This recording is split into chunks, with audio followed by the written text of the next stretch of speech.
Shemini Atzeret, yes, the day or the 8th day of gathering is what it's called. Kind of denotes a finality to it, the actual word. If it denotes a finality, like this is it in regards for a long time. So this particular day, we, as the Rebbetzin was talking to us about, was in regards to one more day to spend with the king before months of absence from him. And this is the day that we spend that one last day before we go to our homes after the high holy day season. So, very joyful day, but also kind of a bittersweet day. It's a bittersweet, it's sweet to get to hang out with the king, and the king wants to be with us another day, but it's also a bittersweet that tomorrow we actually got to go home. Now, what we're going to talk about is something that Rabbi has talked about before, but due to the vacuum of Facebook, it kind of goes into ether, and sometimes it shows up, sometimes it doesn't.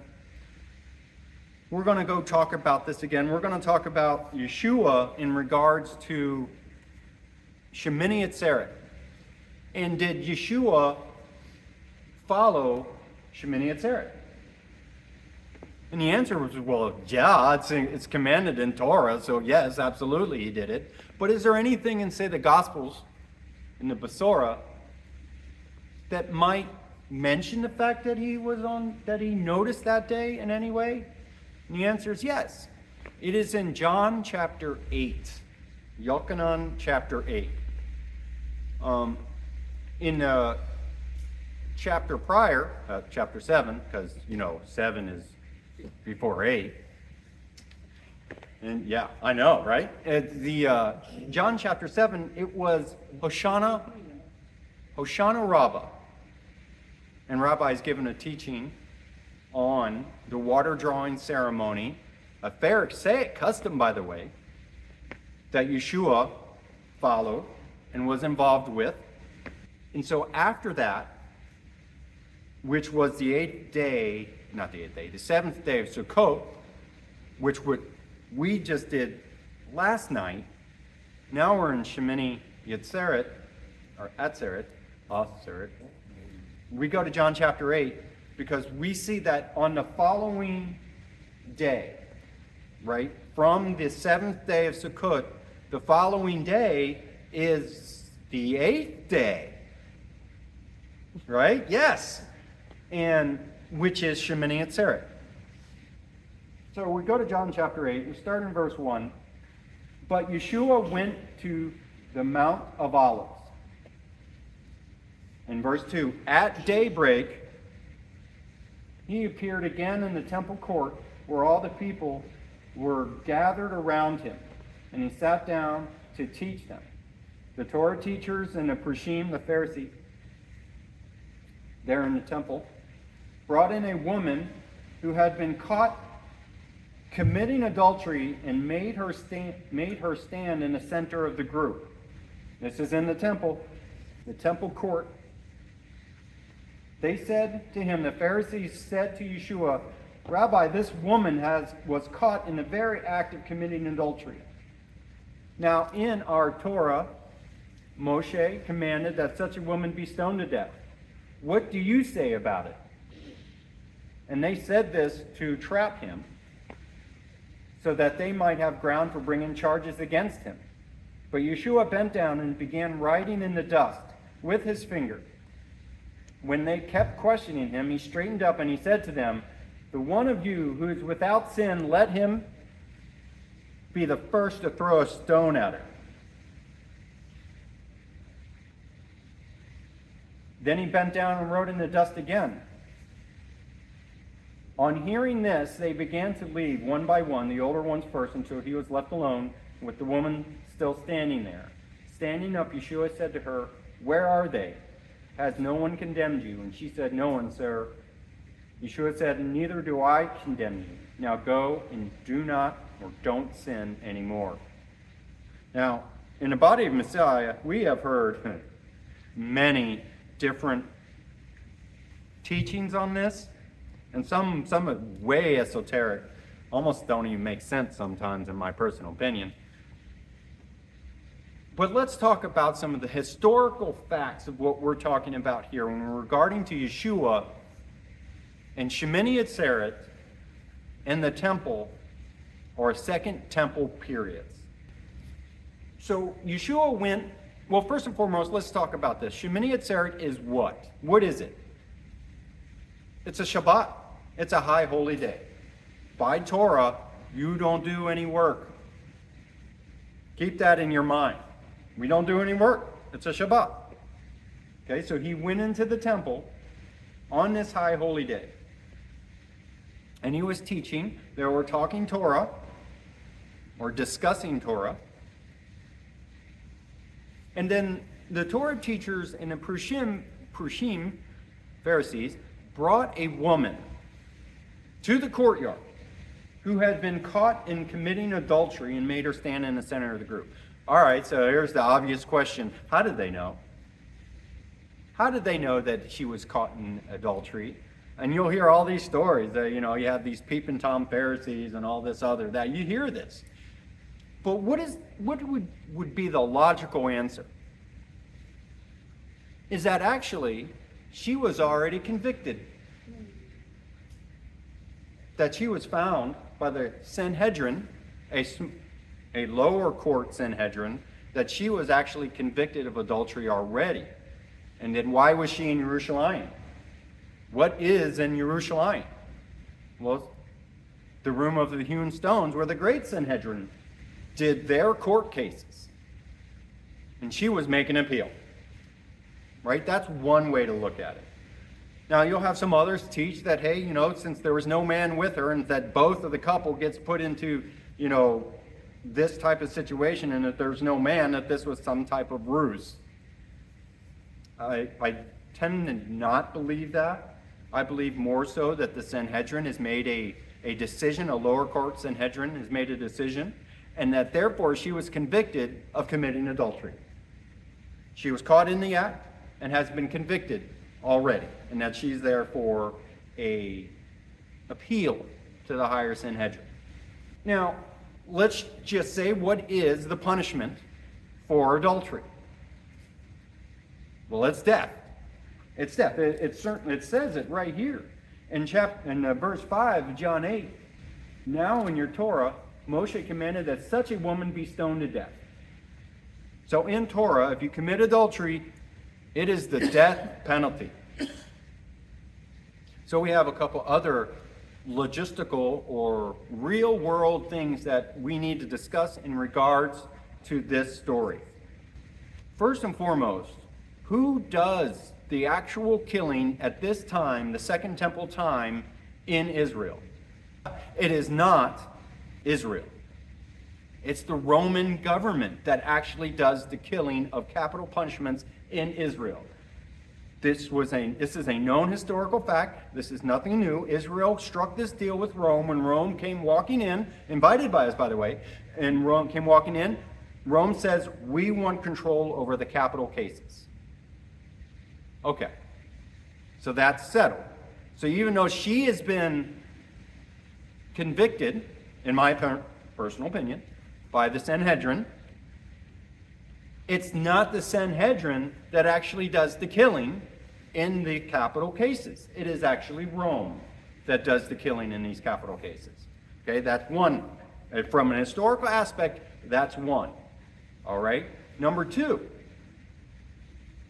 right? It is, even if, let's just say, even if Israel was or could enact capital punishment for a convicted crime by Torah, can they actually stone or kill somebody via capital punishment on a Shabbat, on a high holy day? And I would like to venture to say that this is an argument in the Talmud and Mishnah that's fairly extensive. Through doing the research and talking to very smart people, smarter than me, in Sanhedrin 35 it's discussed, and that capital punishment is not done on a Shabbat. In other words, even if this woman is convicted, capital punishment is not enacted on a Shabbat. So therefore, if Yeshua said, yes, stone her right now, it would have been a sin. Because the Sanhedrin said so. Sanhedrin said you don't do that on Shabbat. Let's talk about the method of, say, what Torah says or what Israel says to do on a capital punishment such as adultery. Well, they came up with stoning. And according to the Mishnah, actually stoning somebody is throwing. And if you throw past a certain distance, it's work. How about that? So actually picking up a stone and throwing to kill somebody is against Shabbat. So that would have been a sin. So those that were without sin cast the first stone. Well, if they weren't without sin then, as soon as they cast that stone, how about that? They'd be with sin. Kind of a nice little turnaround Yeshua did. So we look at all these factors. And now we look at the fact of writing in the dust. And this is also discussed in the Talmud. That writing in the dust, as well as certain juices, is permitted on Shabbat because it can be washed away and it's not permanent. However, if you write with say a pen on Shabbat, that is a sin. Right? So if you look at it in the second temple times, you had parchment everywhere. This was not a place that was barren of writing utensils. You could write all day long. They wrote scrolls. This was a place where they kept records. It was like the Library of Israel, or Library of Congress, Library of Israel. No? Okay. All right, so that felt like Library of the Sanhedrin. Very nice. So there was writing everywhere. Why didn't Yeshua say, somebody grab me a quill, a feather, and I'll start writing on parchment? Why? He couldn't have done it. Because that was what Israel has interpreted, partly, among other things, as work. And therefore, if he would have wrote a permanent ink on parchment, that would have been a sin. And if that was a sin, if he would have done that and sinned, he wouldn't have been the Mashiach. He wouldn't have been the Messiah. Right? There's a lot of things. Yeshua didn't sin. We know this. Right? We believe it. He did not sin. Therefore, he followed Torah, as well as the interpretations thereof of Israel of Torah. Oral law. Right? He followed those interpretations. He had to. That's what Israel decided. Right? Israel decided that writing, a permanent writing on Shabbat is a sin. And so he didn't do that. So what did he do? He wrote in the dust. And dust is a specific word. It was supposed to be that way. It is the writing of dust mentioned here that is acceptable in Torah, according to interpretation of Israel, to actually write on the ground. And so that's what he did. So looking at this story from not just from a historical point of view, from a logistics point of view, it shows how much bigger Yeshua really is. How he had all these in his mind and how he took it into account when they were brought in what seems to be a clear-cut answer of, yes, stone her now, is not so clear in that Yeshua uses that to his benefit, to teach those around him. It's a great thing. So when we're discussing Torah and we're talking about this woman, and that these Pharisees and these Torah teachers left, Yeshua does not condemn her.